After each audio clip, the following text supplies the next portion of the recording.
അങ്ങനെ ഇന്ന് ഞാൻ ഏതൂട്ടന് കൊടുത്തത് അവലാണ്. അപ്പോൾ അവലെടുത്തിട്ട് നല്ലപോലെ കഴുകിയിട്ട് കുറച്ച് നേരം സോക്ക് ചെയ്യാൻ വെക്കണം. ഒരു 5 മിനിറ്റ് അല്ലെങ്കിൽ 10 മിനിറ്റ് സോക്ക് ചെയ്യാൻ വെക്കണം. എന്നിട്ട് അതൊരു പാത്രത്തിലാക്കിയിട്ട് കുറച്ച് വെള്ളം ഒഴിച്ചിട്ട് മധുരത്തിനായിട്ട് ഡേറ്റ്സ് ആഡ് ചെയ്തു. പിന്നെ കുറച്ച് ഗീയും ആഡ് ചെയ്തിട്ടുണ്ടായിരുന്നു. എന്നിട്ട് വേവിച്ചാൽ മതി. കുറേ നേരം വേവിക്കേണ്ട ആവശ്യമൊന്നുമില്ല. കുറച്ച് നേരം വേവിക്കുമ്പോൾ തന്നെ നമ്മൾ ഓൾറെഡി സോക്ക് ചെയ്ത് വെച്ചിട്ടുണ്ടായിരുന്നല്ലോ. പിന്നെ അവൽ അത്ര നേരം വേവിക്കണമെന്നില്ല, പെട്ടെന്ന് വേവും.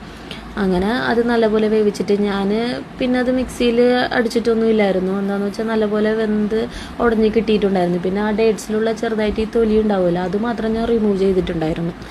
അത് കഴിഞ്ഞിട്ട് കൊടുത്തപ്പോൾ നല്ലപോലെ കഴിച്ചു. പിന്നെ സ്പൂണിൽ കുറച്ച് നേരം കൊടുത്തു. പിന്നെ അത് കഴിഞ്ഞിട്ട് ഞാൻ കയ്യിലാണ് കൊടുത്തത്. അത് ഞാൻ വീഡിയോ എടുത്തിട്ടില്ലായിരുന്നു.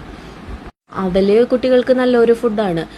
പെട്ടെന്ന് ഡൈജസ്റ്റ് ആവുകയും ചെയ്യും. പിന്നെ അതിൽ കാർബോഹൈഡ്രേറ്റ് ഉണ്ട്.